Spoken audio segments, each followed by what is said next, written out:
welcome to my channel today. I'm Tara with Piece of Tara Artistry. Thank you for joining me. Today I'm going to be doing a pearl pour background for some texture that I'm going to add over top of it. And I'm actually going to be doing two pieces. The second piece today, you're only going to see the texture part because for some reason my camera did not record the first part. So both of these base coats have satin enamel in them.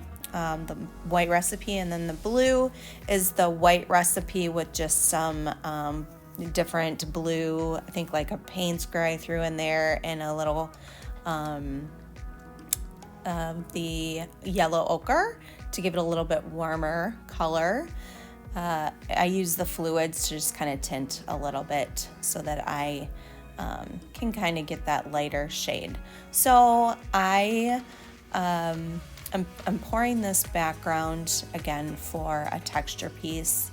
I'm actually sitting in my hotel room in Asheville, and I thought I'd share one more video with you before my event this weekend, the Fluid Art Experience. I will be teaching this technique, the texture technique at the Fluid Art Experience, as well as pearl pour. So in this one, I layered the two, one kind of on top of each other, and then I stretch it so you can kind of see that darker gray underneath the white, which is what I'm going for because I wanted to get some what I call peacock pearls, which are a color within a color. So when I lay the pour over color over top of this base coat, which the pour over color does not have satin enamel in it at all. So when you pour this pour over color, which is the Modern Masters Champagne, mixed with just my pouring medium of 50% Floetrol and 50% GAC 800, and then I just thin it down with water. So when you pour this over, you're going to get what I call a peacock pearl, which is when the you'll have that outer lacing, which will be the champagne gold, and then you'll get a blue and white ring inside that would be the pearl. So you get like a multicolored pearl, which I really love creating these type of pieces, and they're really pretty as these backgrounds for texture. So that's what I'm doing right now. I'm just tilting this base coat and this pour over color to where it's very thin, and then now this is a time lapse where it is now processing. So here we go. This is the dried results. I have used my chalk to make my marks, so that's a little tip that I gave you guys a while back. And I've seen other artists now picking that up. So yeah, it's a really good way to make these marks that are not permanent, that are easily erasable, so that you can kind of go over and over and kind of see which designs you like best. So I really like using that chalk for that reason. Now the materials I'm using here for the is the modeling paste, the extra heavy modeling paste by Golden, and just regular house paint. So I use that extra heavy because it really holds up to all different types of paints that you use. So it'll take fluids pretty well. You can use heavy body, you can use soft body, you can use all different types, and you're still going to be able to make your petals well. So I like using that because of that. I just showed you how I load my palette knife and what it should look like on your palette knife. So just when you're trying to do that, really study how I loaded that, and then and try and mimic that. So that's what I did when I was trying to learn this. I really watched how over and over how others were loading that palette knife, because that's really important. So yeah, I would definitely suggest doing that, and then practice. That's what it takes to get this. And what is so great about these pieces is that you get a lot of practice making those petals because there's a lot of them. And you will be taking a lot of time. There was a lot of petals on there, even though this is a smaller piece. I think it's a 12 by 16. It was almost the full canvas was petals, or about 3/4 of it was petals. So this one took a little bit longer than some of my smaller pieces. And you'll see over there on the right, I only use a little bit of the paste at a time because it will dry out. So you want to keep, definitely moving or keep that paste covered that you're not using. And then what I do is with my palette, you can see that I kind of rotate it around. Never put your paste right on top of where you just were, because that is already starting to dry out. It'll get clumpy and yucky. So definitely rotate your palette.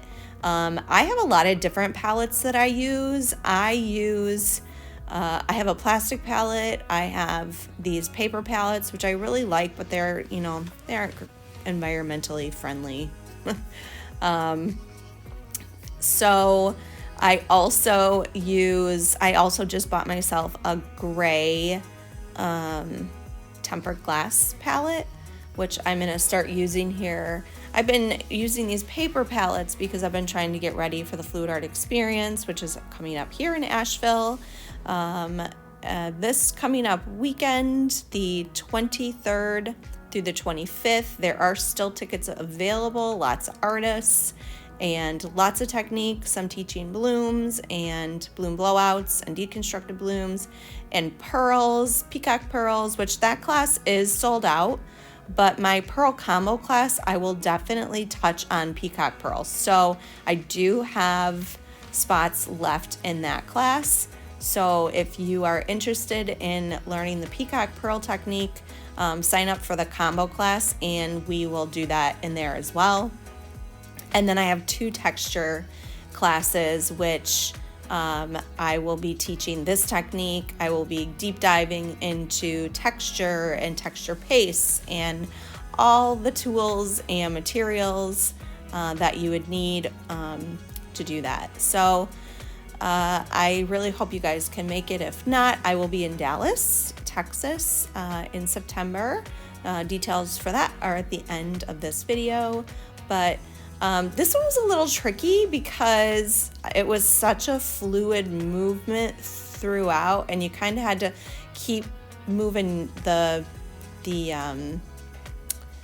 canvas around, and that's why I put it on my spinner. So I apologize because this is going really fast and I'm doing a lot of moving of the spinner to get my hand position, so I'm not putting my hand in the other palette, the wet palette petals that I've already done, or scales, or whatever you want to call these things.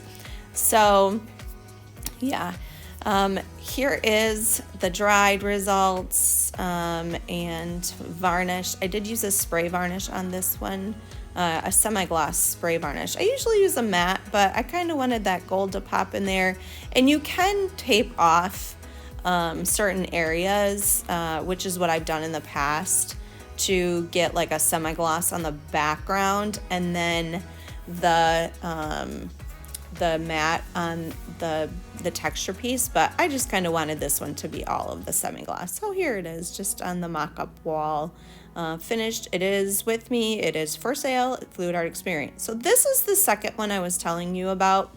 I didn't get the background on camera.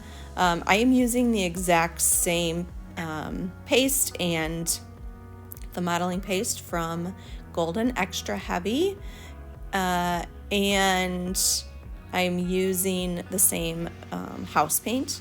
So I just kind of wanted to show you how I did this one.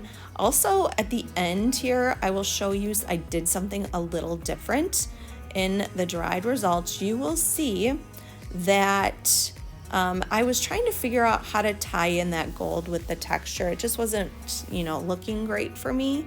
So I sent out a message to my FAE friends, all the artists, and got some feedback. So actually I think it was maybe Britta said, incorporate the gold, and Sarah Taylor said to dust the scales with pigment. So that's what I did. It's really hard to see here, but I just dusted the pigment on top of the scales, tried to get it in the sun so you could see it a little bit better. It's very subtle, but in person it's really pretty. So, and I really think it tied in that gold well. So that's what I did with that one. I appreciate my artist friends for helping me out. I really just love that's we have such a great community to do that. So that's that one, guys. So in case you guys, just to remind you, I will be at the Fluid Art Experience here in Asheville this coming up weekend. You can learn this technique, and also in Dallas. And I appreciate all of you watching, and I hope you guys have a great day.